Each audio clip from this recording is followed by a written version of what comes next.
This episode of Capes and Lunatics is brought to you by Tweaked Audio. Get awesome headphones, go to tweakedaudio.com and use the coupon code Southgate to get 30% off, free shipping, and a lifetime warranty. Or you can get there through the link on our website, southgatemediagroup.com. Recording has started. Hey, there we are.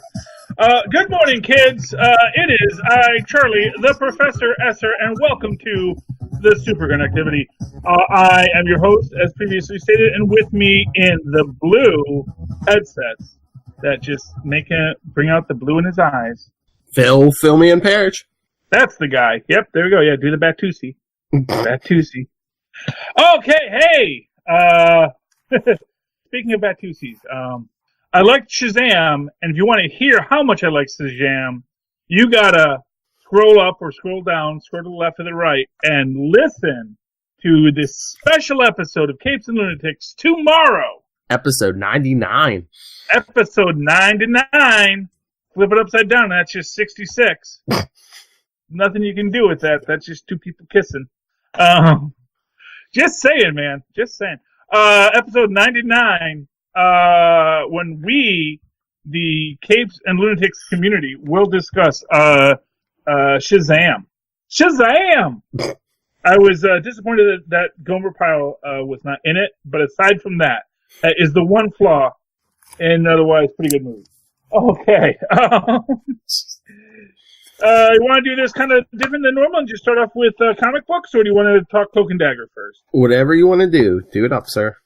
Okay. Well, you know what? You made a point that we needed to talk Immortal Hulk, and I don't want that to get left out. So we're going to open up with the big one, Immortal Hulk. And not for nothing, they kind of leave us hanging on the whole Rick Jones question in this, don't they? Kind of. Well, I mean, yeah. Well, we get the narration, but that's just from Rick's book. Oh yeah, Sidekicks, which I like. They called that out too, because that was from the Peter David run. Yeah, well, they do that here. They got a lot of love for all of Hulkish history. And a great, like I say, a grand unified theory of the Hulk that I think works very nicely. Especially in the suggestion in all of this that, to be honest, I think, the Hulk and Banner. Here's the big thing. My take on it is there is no Hulk, there is no Banner. There is only, there's only Banner. There's one person who, has dissociative identity disorder and sort of manufactures these ideas, but at their core, all of them are the same person. Yeah. As I say, the Hulk, Banner made a gamma bomb. You don't make a gamma bomb unless you want to kill all humans.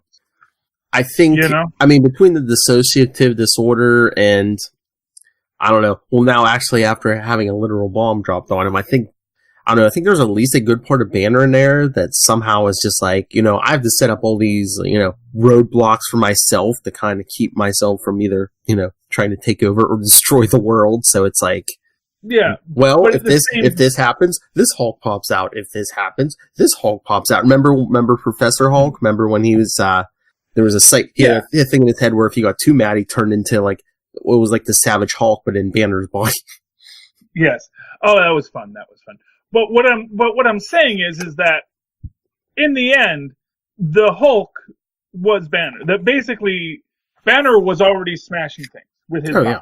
Was already that basically, or as they did in Dark Reign, where they suggested that really it's not that Banner keeps the Hulk in check, it's that the Hulk keeps Banner in check. Yes. That the Hulk is the distraction that prevents Banner from really unleashing his hatred for humanity and the world. Mm-hmm. Because he is, he's this scared little abused child who is lashing. He has a classic supervillain origin, abusive father, super genius, never accepted by his peers. Finally snaps, creates on that fateful day, the horrific accident, and goes into that classic. He was a nice guy until the accident a notion since, not really as nice as you might have thought, Just kept it hidden. Yeah. Well, no, but I guess that's always my point, is that he wasn't keeping it hidden. He was... Yeah, here's what I'll say. I think he and Otto would have gotten along swimmingly had they met before each had that horrific accident. There's an alternate universe for you. But, as we say, we open up with Jackie McGee reading from the Sidekick's book. We cut to Shadow Base Site B, where they're experimenting on someone. It's strongly implied that's supposed to be Rick Jones. In fact, I think at some point someone calls him Mr. Jones. But that does not necessarily mean that's actually Rick Jones. No, you don't think? Well, here's what I'll say. One thing that this run has taught me is don't assume it's the obvious. There's always this left-hand turn they like to do. You know what I mean? So that they will print it up, they will set it up so that everything makes you think you're looking at this, but it was all misdirection. A classic reference back to the Bill Bixby series, The Magician. I'm just waiting for Eddie's father to show up in this. Well, clearly our writer loves all of the Hulk history. This is Al Ewing, correct? Yes. Is our writer? Yes. It is just a great tale of this Hulk trying to, or like I say, it's like, is it Banner? Is it Hulk? Is there even a difference? I don't think there is anymore. And this is something that they've been working towards for a while now. I remember when they had the Hulk come back from World War Hulk and all this kind of stuff, and he was turned back into Banner. Mm-hmm. And he goes to the Avengers to demand his sword back. He wants his armor and his sword back. And it's this whole thing where he's fighting. It's like, you don't have right to take these things from me. These are my stuff. Yeah. And at the end, I think it's Tony Stark and Cap together say, you notice that he called it his sword, not the Hulk's sword. Because it was. That these guys aren't the different... And I think that this is the thing with the Devil Hulk. I think the Devil Hulk calls himself the Devil Hulk because at the end of the day, he hates Banner. But at the same time, that's Banner's own self-hatred. I think it's Banner not being able to admit to himself, that he wants to do certain things. Yes. Now, we get in this, we have Betty, as she transforms into the Harpy, and a red Harpy. I found that interesting. Is it a combo of Red She-Hulk and her previous Harpy form? Because Harpy was green. Well, yes. Well, exactly. Now, of course, the Harpy that has been most recently in our books was Marlowe. Marlowe became the Harpy back when Rick was A-Bomb. So, I mean, it's an interesting question. If nothing else, it does have at its core this idea that these guys all have multiple forms, Mm-hmm. And depending on what's going on in their lives, they may take these other forms. That's something I didn't notice the first time I saw that. When they turn the lights on and they make the Hulk run. Essentially, the soul rays or whatever, the UV rays, yeah. Yeah. But that basically the Banner sort of splits out of the side of the Hulk. Mm-hmm. Found that to be that's an interesting artistic choice. Yeah, because they kind of melt. They kind of melt when they change now instead of just shrinking. And... Yeah. We're going for the body horror aspect of it. That's always fun. So it makes me think of something else going on.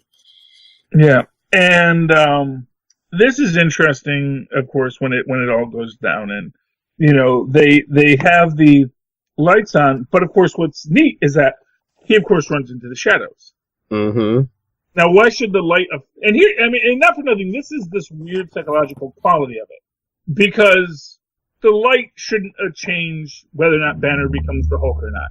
It's not like, solar radiation is what does it. It's like, no, at nighttime he becomes the Hulk because the only reason he's not always the Hulk is because it's Banner's brain. Mm-hmm. Banner is always trying to create this dissociation between his what he sees as his humanity and his Hulk self.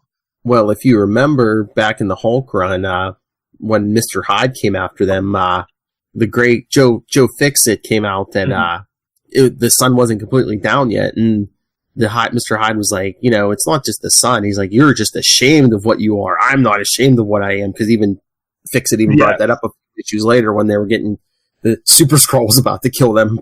Joe Fix-It was like, you're not letting out the green one. He's like, you either get over your mental block real fast or we're all dead. Yes. But I like that it's Joe, because as those who will remember, Joe is the original Hulk. Mm-hmm. And most telling about that original Grey Hulk, he was aware he was Banner. Mm-hmm. And you see that when he actually first runs into the gargoyle. And he makes this point, not only am I the strongest one there is, but I'm also the smartest man in the world, and that's why I can create this thing to help you, gargoyle. So he doesn't say Banner, he says I am, and that is something I think that we've gotten back and forth with this current Hulk as well, that he sees himself as super smart, and we also, yeah. Sorry, I was going to say, and Joe Fix-It, I think, is the most aware of what he is, too, because he'll even admit he's a part of Banner. All the rest of them are just like, no, that's Banner, that's not me. But, like, Joe will be like, yeah, when you feel anger in you, that's me. He's like, or I'm the part of you can't admit that, I think Joe is the most conscious of that he's a part of Banner. Yeah, Joe is awesome. And what I love about Joe is that Joe actually wasn't Joe until the Hulk went to Vegas. Yes. We had the Grey Hulk long before Joe went to Vegas, but when he goes to Vegas, that's where he gets this name and we get this character for Joe. But part of that, he was just the Hulk. Yeah.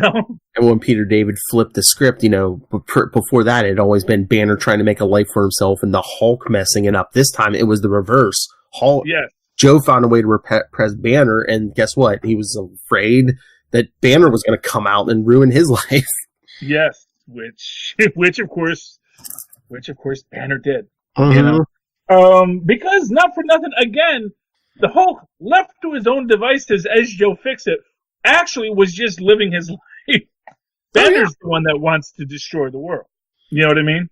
He had a job as like a leg breaker. I mean, he even fought some super villains. I mean, he fought the Absorbing Man around that time. Yes, yeah. Oh, I love that episode. Just beats him into, turns into concrete.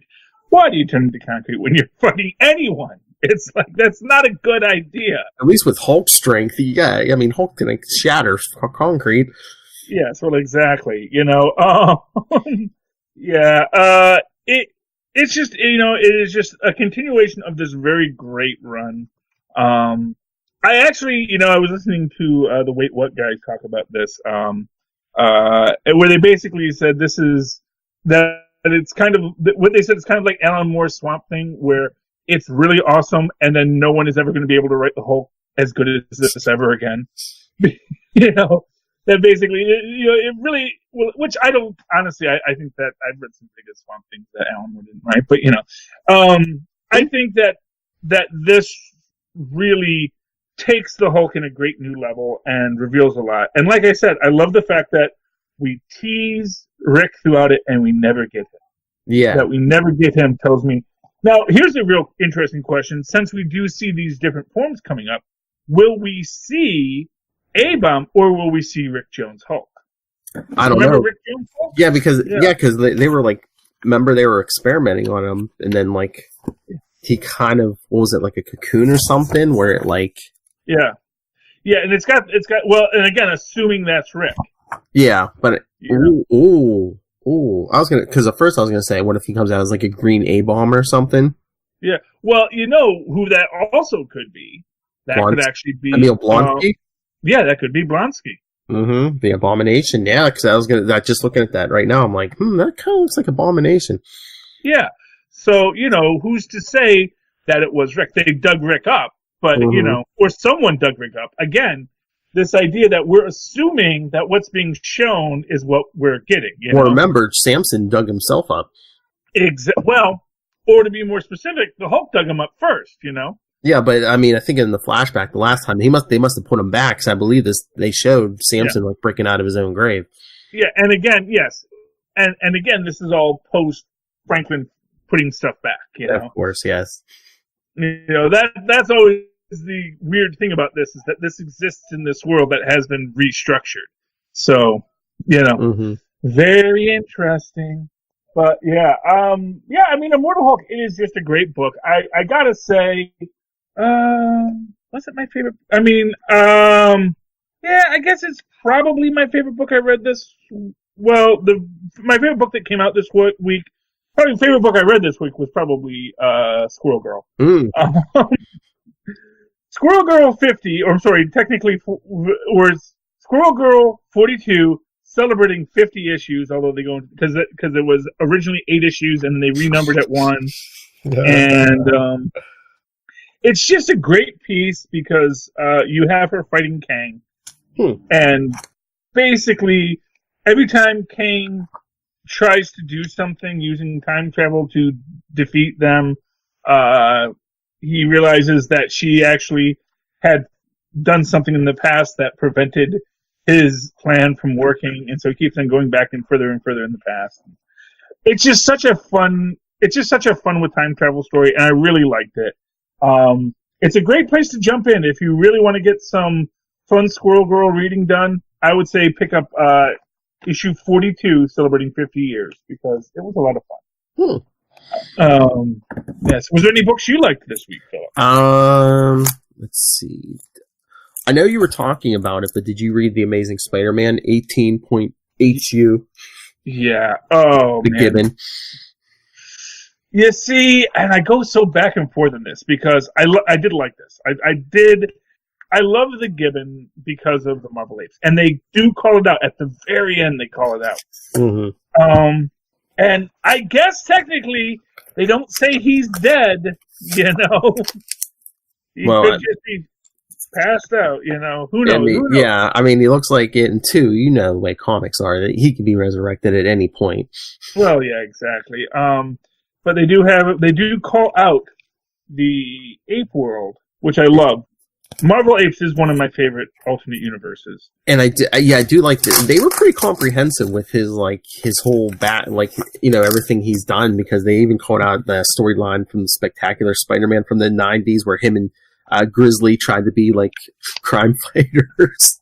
Yeah, and you know what I like about that is they even kind of suggest that Grizzly got another job, which would suggest when he got the job with Ant-Man, possibly. Yeah, maybe. Yeah. You know, so that's a fun aspect of it. And then, you know, Princess Python leaving her, you know, that's sad. But they never call out Fiona Fitzhugh, which really bugs me. Now, granted, maybe Fiona and he really weren't ever really an item.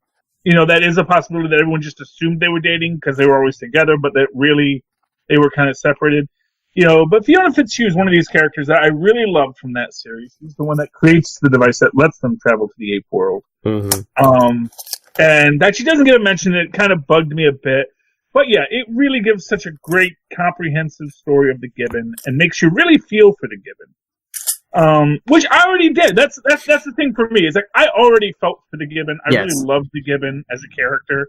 You know, ever since the Marvel Apes, he was just such a great character. You know. You know, it's like Battlestar fighting the Marvel zombies. You know, it's these stories that they've created that I think kind of raise these characters' status up, but they don't get too much play in the greater Marvel universe. Now, I'd really like to see some more Battlestar out there. You know. Oh yeah. Yeah. Oh, you know, you might like. But yeah. Did you read Marvel Team Up #1? No, I didn't get the chance to yet. I did not get the chance. It's a flip book. I know. I saw that, and it was tempting. I might pick that up next week. I have to decide. I got a lot of books this week. I'll be honest with you. I got way more books than I normally would.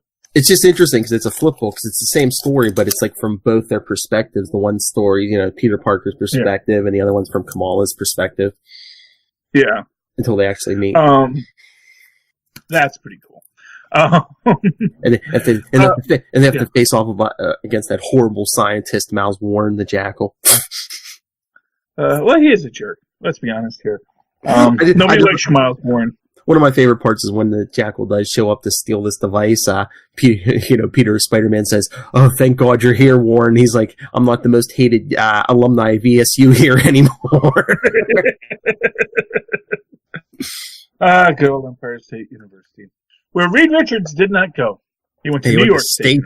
Oh, I thought he went to. I thought it was just like state or something. Yeah. Well, it's called state, but he was in New York. At least that's what they always implied. But State U, as opposed to Empire State, which is in the city. State U, I think, is actually on the mainland. Hotshots was fun. Yeah, that was good. We get our Deadpool.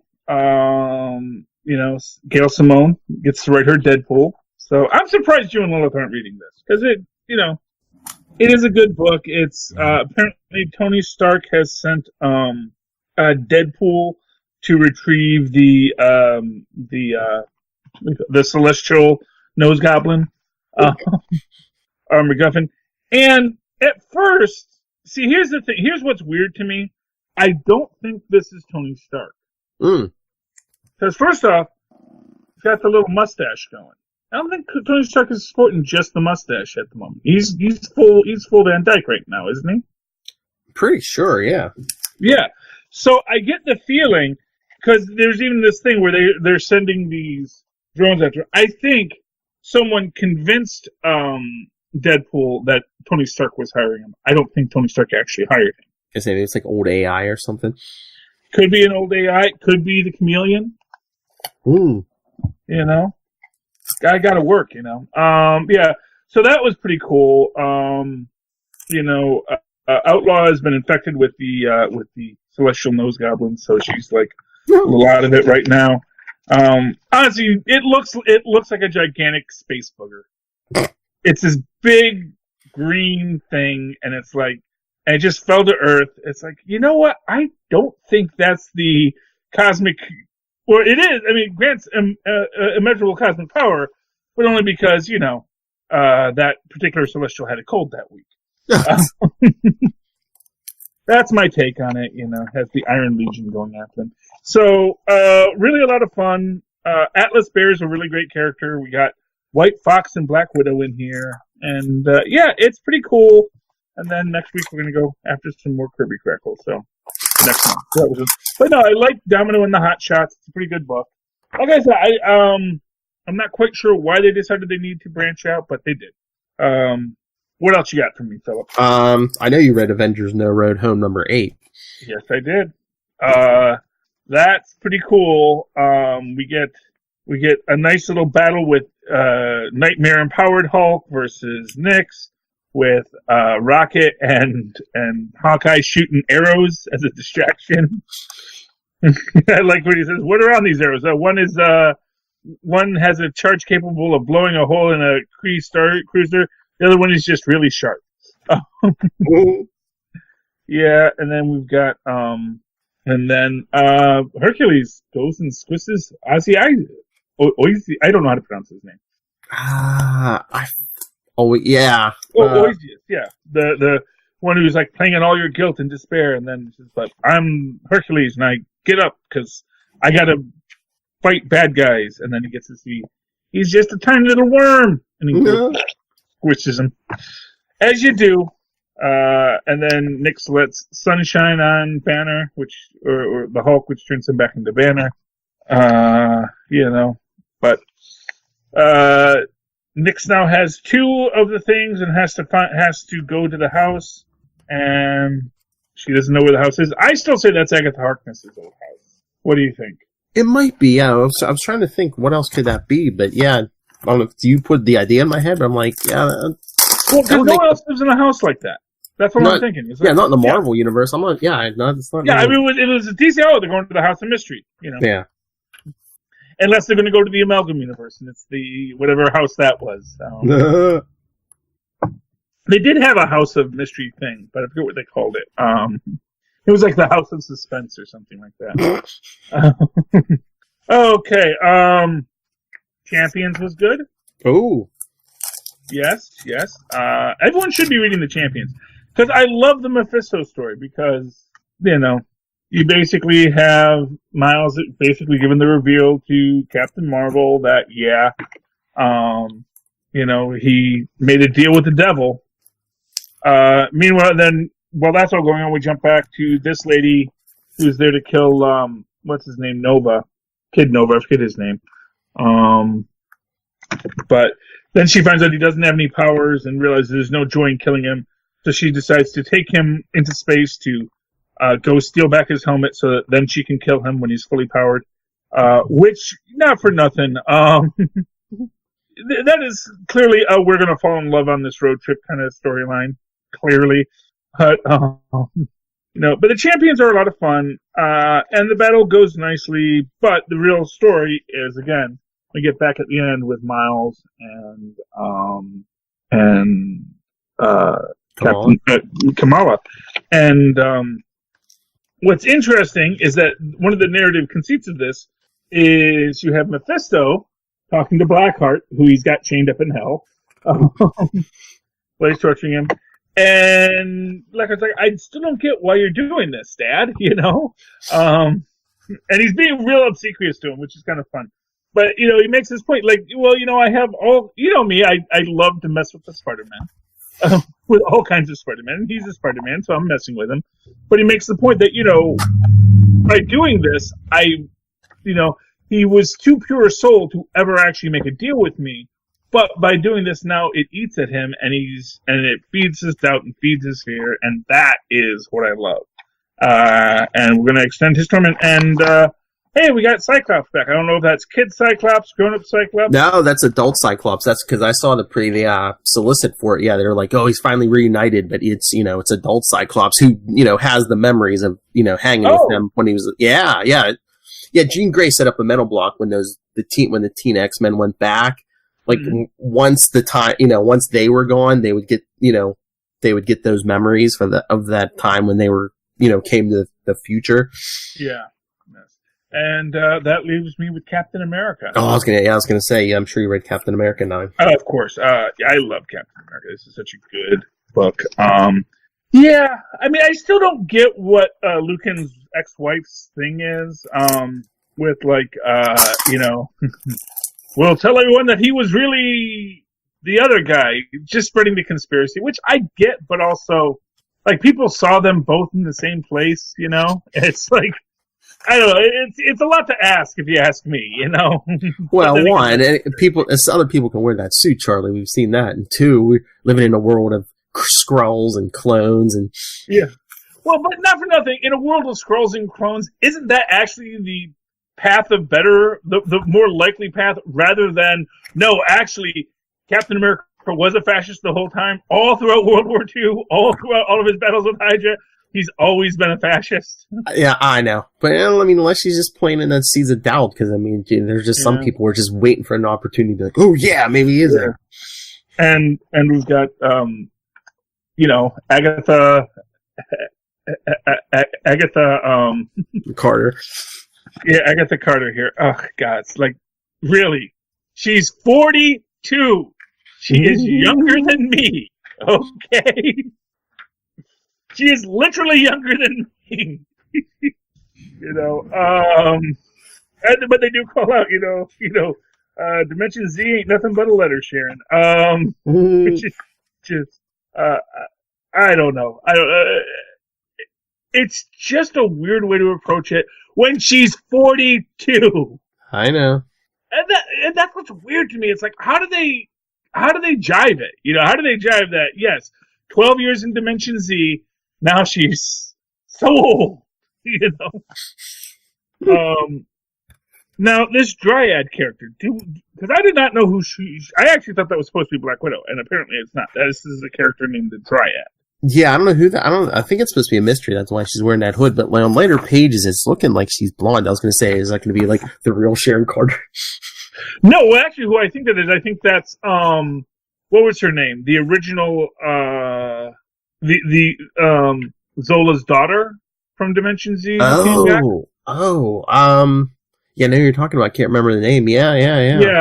Although maybe. That would be weird because they set up a whole thing where Sharon says she betrayed me, which was like when everyone was going to be like, wait, is Sharon the evil one?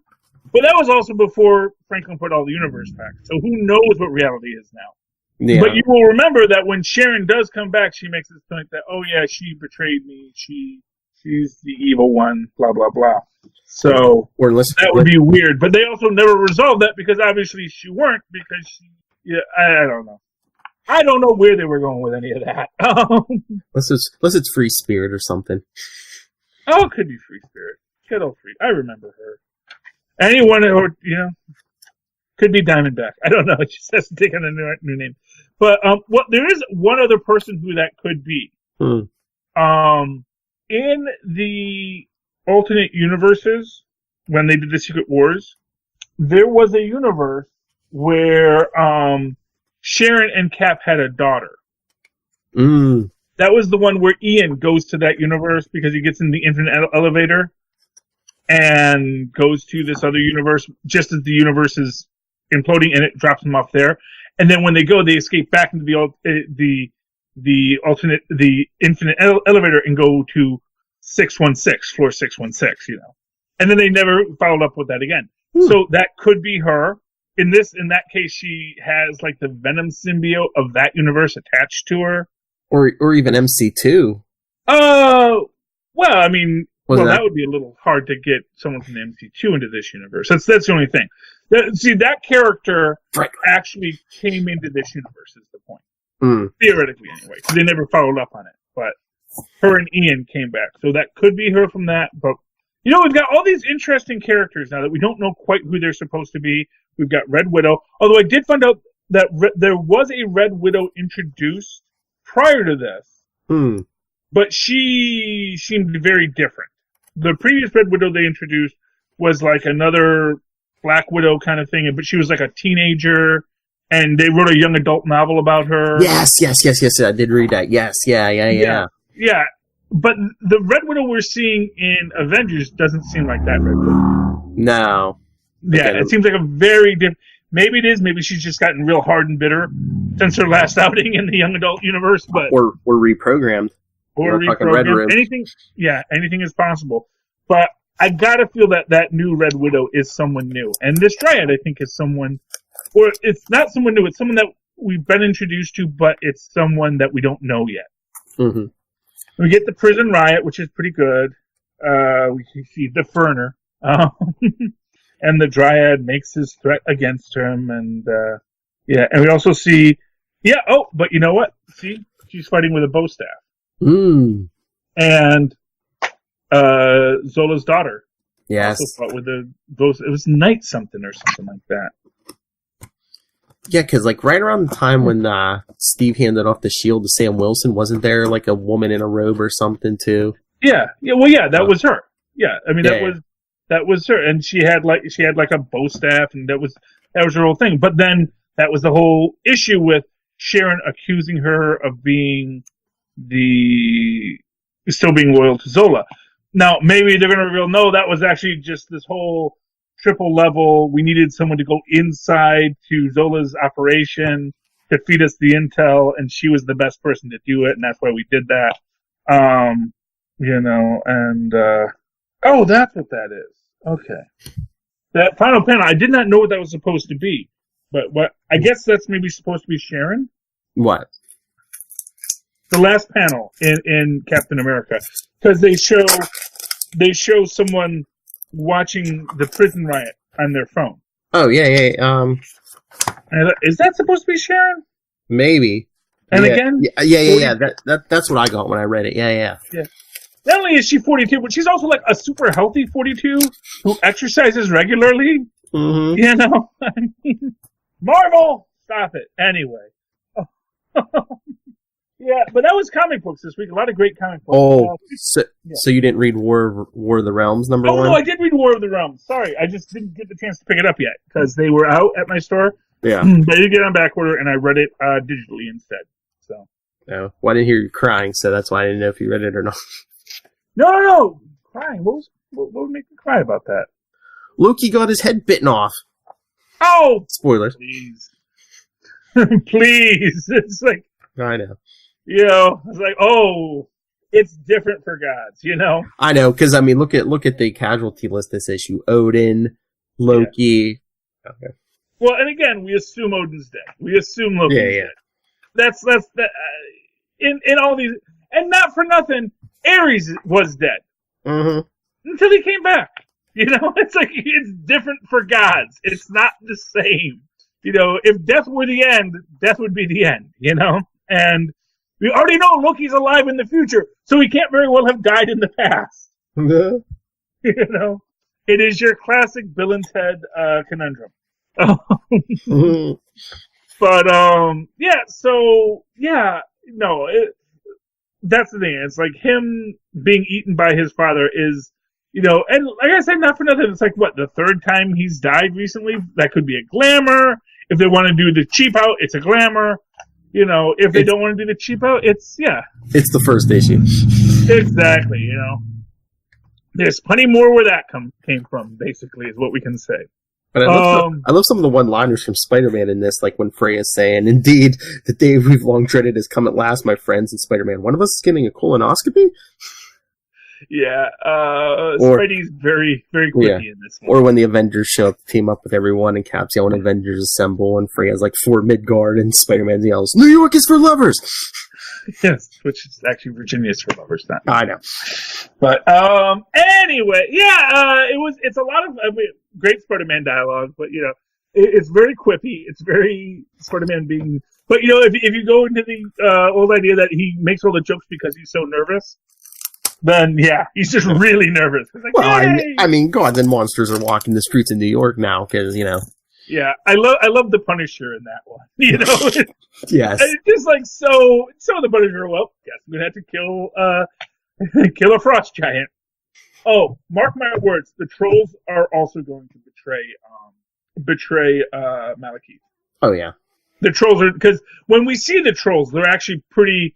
They're even like, "Oh wow, man, I saw She-Hulk first." That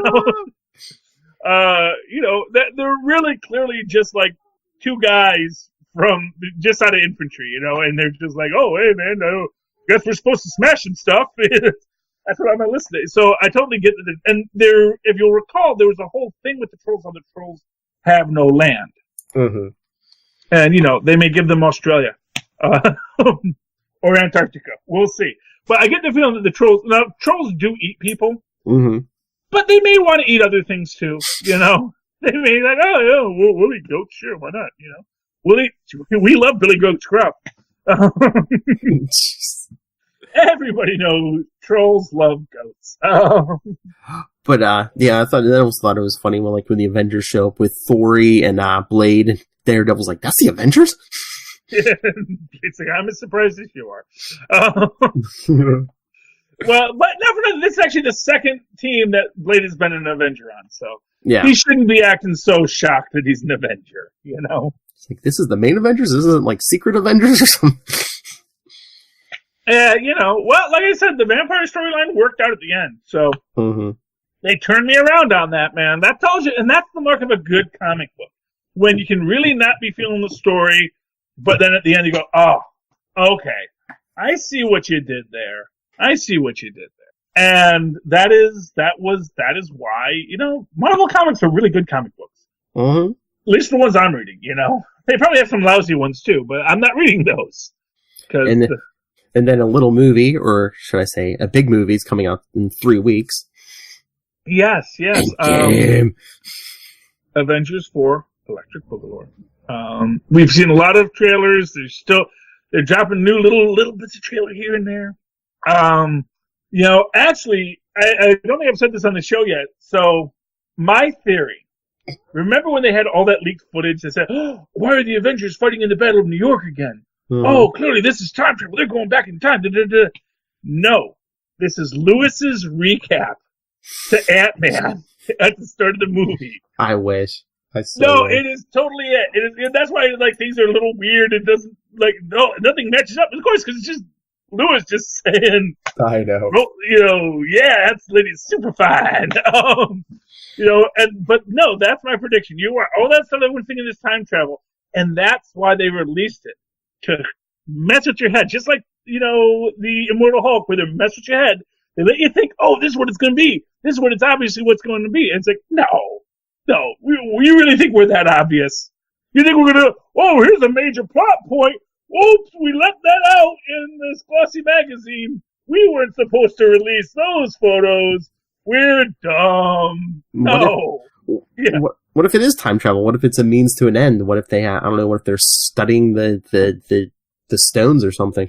Well, yeah, but like I said, I get the feeling, I mean, anything is possible, Philip. Anything is possible. It is the end game, after all. But in this case, it just strikes me that is a perfect way to explain why they have all these scenes from Battle of New York. Yeah.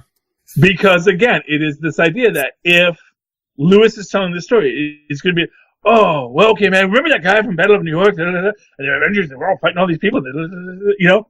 Then it gives you a reason why you got all this footage, all these scenes, and why they're reshooting scenes, because they're going to have oh man, this guy's like all crazy, you know? I can't do a proper Lewis. I don't have that passion. I know. I wish that would be it, but I'm thinking it's time travel just for nothing else. It's 10 years. It's going to be their way, you know, for the people who are like, oh, I can't watch 22 movies. They're going to be like, okay, well here, we're story, we're kind of going to review everything we've seen so far. Yeah. At least the highlights. Which is the purpose we're not going to mention of Lewis, Philip. That's the thing. You do the entire past 10 years in 50 minutes, in 10 minutes. I told you, because you've got to make a 3-hour movie, and we got to put the universe back at the end. I know. And satisfactorily defeat Thanos, and then reveal whatever the next big bad is. You know, hey, it's entirely possible this is the film that Thanos dies 20 minutes into it. And then they all fought at this airport, and then Scott got all big, man. I know that part. I was there, Lewis. Oh, yeah. That's right. Oh, yeah, I forget that, man. I forget, you know. Well, anyway, so then after that, you know. And then I just wanted to, and then, like, this guy in L.A. was fighting. He like, had gravity powers. That was weird. I don't know what happened. I don't know if that's related to this or not, but there was aliens in that one, too. So that was crazy. It's like two kinds of aliens all around the Earth at the same time. Man, then there's this talking raccoon. And others is talking raccoon. And yeah, it's talking raccoons, man. Everybody loves a talking raccoon. That is why he is in Avengers No Road Home, you know? Especially because he is now an Avenger. He is an official Avenger when we come back, you know? Because not for nothing, he's kind of stuck on Earth, you know? Oh, yeah. You know, and he may want to hang out with these guys and figure out, okay, we got to blow up Thanos, you know? I mean, yeah. I mean, everyone else, all the other Guardians are gone. So, I mean, I'm sure he wants to try to help the Avengers. But too, yeah, he teleported in with Thor. Tony Stark has a ship. Until Tony Stark gets back, he don't have the ship. Well, I mean, he could go back to Nevidalar. Ooh, wouldn't it be great to get some more Peter Dinklage in this? Oh, that's true. I mean, Thor could take him back out. Thor's still around. Thor can take him back out. But Thor can open up his own. Thor has his own Rainbow Bridge now. Which is kind of cool because finally they have that Thor can open up dimensional portals, which he hasn't been able to in the earlier parts of the film. Although it seems like he did when... No, he actually just has the Rainbow Bridge taken back. No, the Rainbow Bridge was destroyed at that point, right? Because... Yeah, and didn't someone have to open it in Asgard? And well, I'm trying to remember what happened with the Rainbow Bridge, because I remember he says, oh, what dark magics did Father have to conjure to get you back here? Oh, yeah, because didn't it get messed up in the first Thor? Yeah, I think that's... Yeah, it gets messed up in the first Thor. But then they rebuild it by the time we get to Ragnarok, so...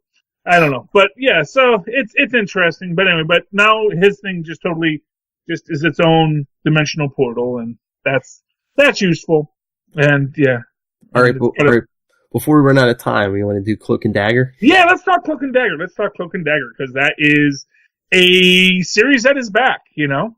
Yeah, a lot of good things are out right now. You've got Cloak and Dagger. You've got The Tick back on Amazon Prime. And Twilight Zone over on CBS, which I guess we're not going to get the chance to talk to. I mean, if you want to try to hit it, but I haven't seen it. I mean, I don't care. Okay, like I said, I don't care if you spoil it. Well, here's what I'll say. It's really good.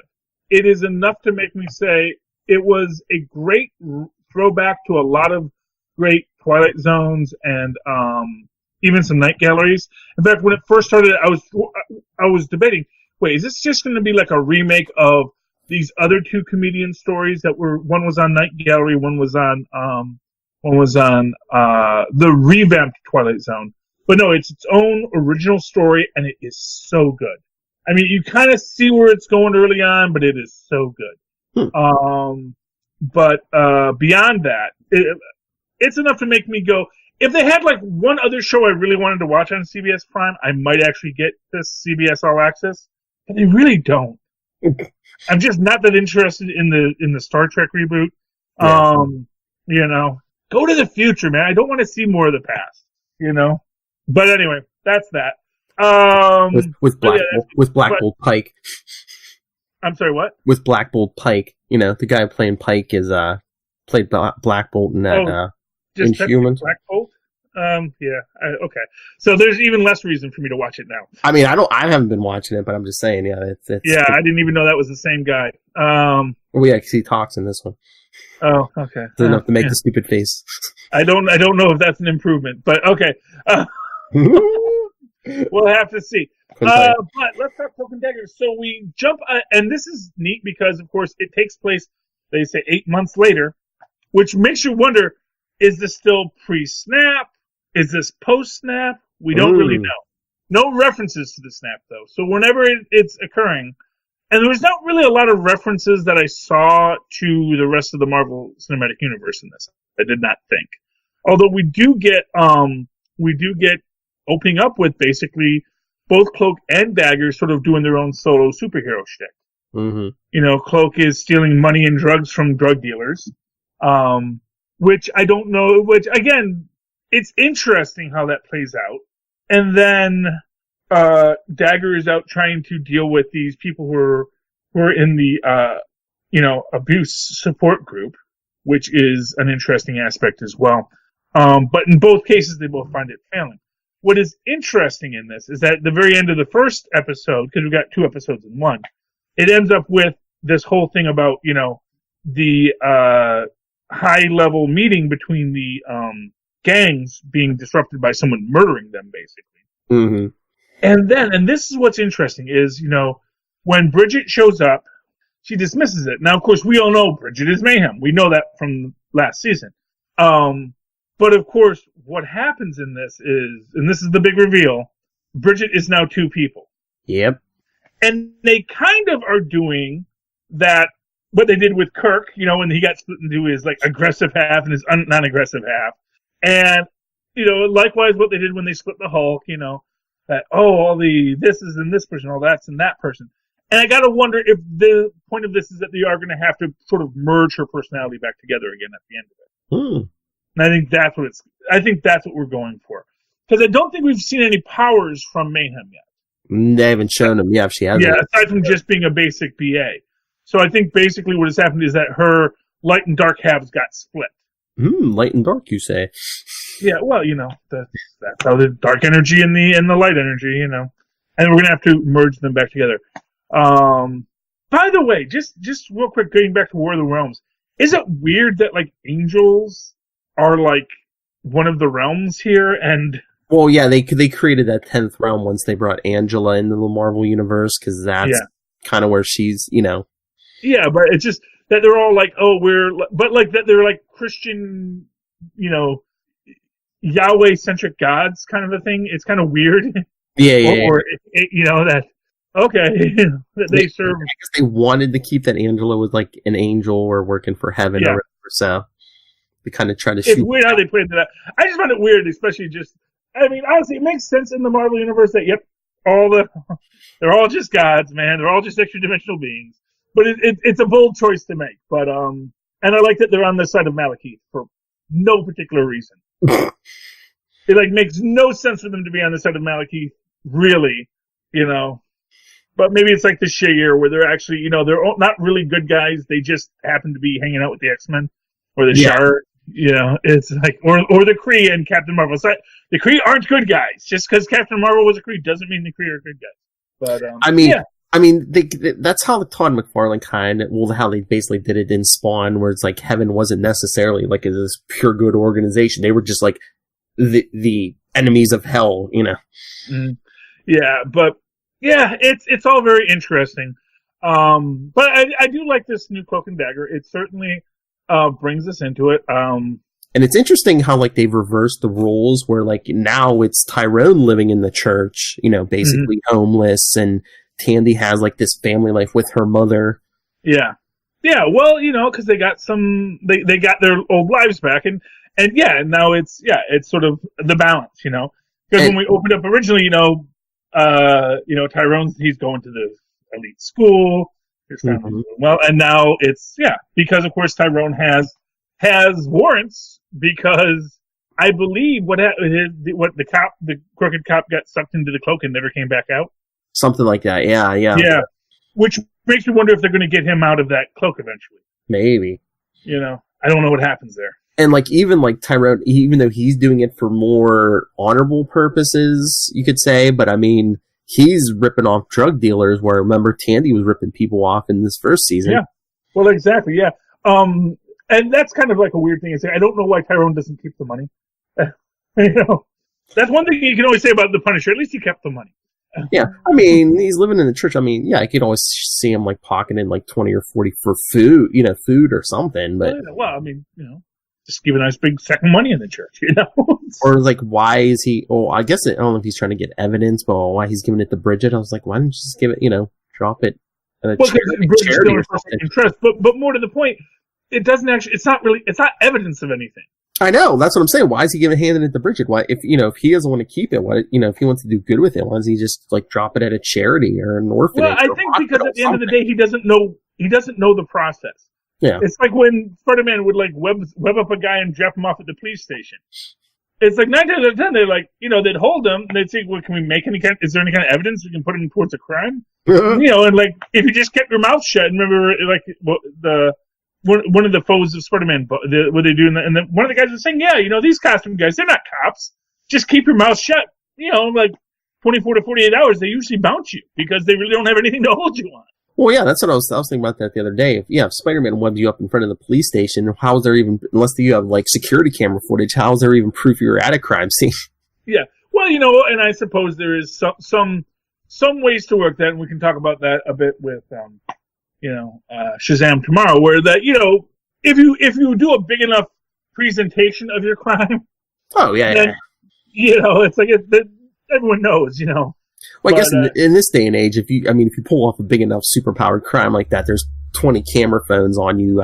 Exactly, yeah. So, but in general though, when it's just the muggers, and it's usually it's more about the embarrassment for the mugger, and you got webbed up, and it's kind of a corporal punishment kind of thing. But but then again, most mugging crimes like that don't get prosecuted anyway. He stopped the crime. He made the mugger think twice about it, even though he doesn't get a punishment. At least he's you can't, even when that stuff gets off, it's you feel it stuck to your skin. It's for months later, you still have this residue. You can't get that web residue off. It's awful. Ruins your clothes. But the whole Cloak and Dagger thing, are they experimenting with the costumes or whatever? Because a lot of, was it just the one episode or both? Because there was 2 episodes this week. Tandy was wearing a men's white dress shirt. Yeah, well, you have her she was wearing her ballet leotard underneath at one point, which I thought was a neat, and that was one of the things I was thinking. Well, last season, Cloak had his cloak, and I really am and I even tweeted this, I want Cloak to have his cloak back. Because it was a really cool cloak, and they even worked it in organically into the story, but I guess it got ruined or whatever, but he doesn't have the cloak anymore. And, and this is always a hard thing with these kind of things where you want a character to have a costume, but you also you have to have a reason why they have a costume. And they actually came up with a great reason for Cloak to have a costume. And the only thing I can think of is they maybe got rid of it because they maybe felt it was weird for Cloak to have a cloak and Dagger did not have a costume.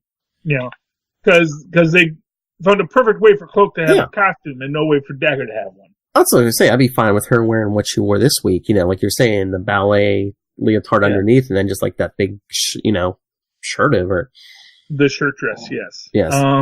But I mean, it's neat how it all worked out, and we actually have Mayhem meet Mayhem. We have the split personality of Bridget O'Reilly. But I did like the fact that there was this reference that it's the lower Mama Bridget was the lower there, which is one of these weird things that that's a real obscure way to say Bridget's the one who killed us. Yeah, that seems a lot harder than just drawing a beat. Or, I was going to say, do you think either A, Bridget and Mayhem are splitting and recombining at different intervals? Because it didn't seem like she was talking to herself in the bar. Remember, she was in the bar drinking. Didn't it seem like she was talking to herself?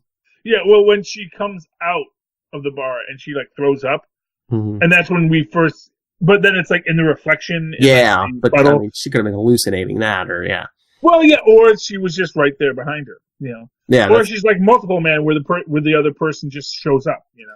Because I'm trying to remember the end of the second episode. Did they show that Tandy and Tyrone actually saw another Bridget standing there, or?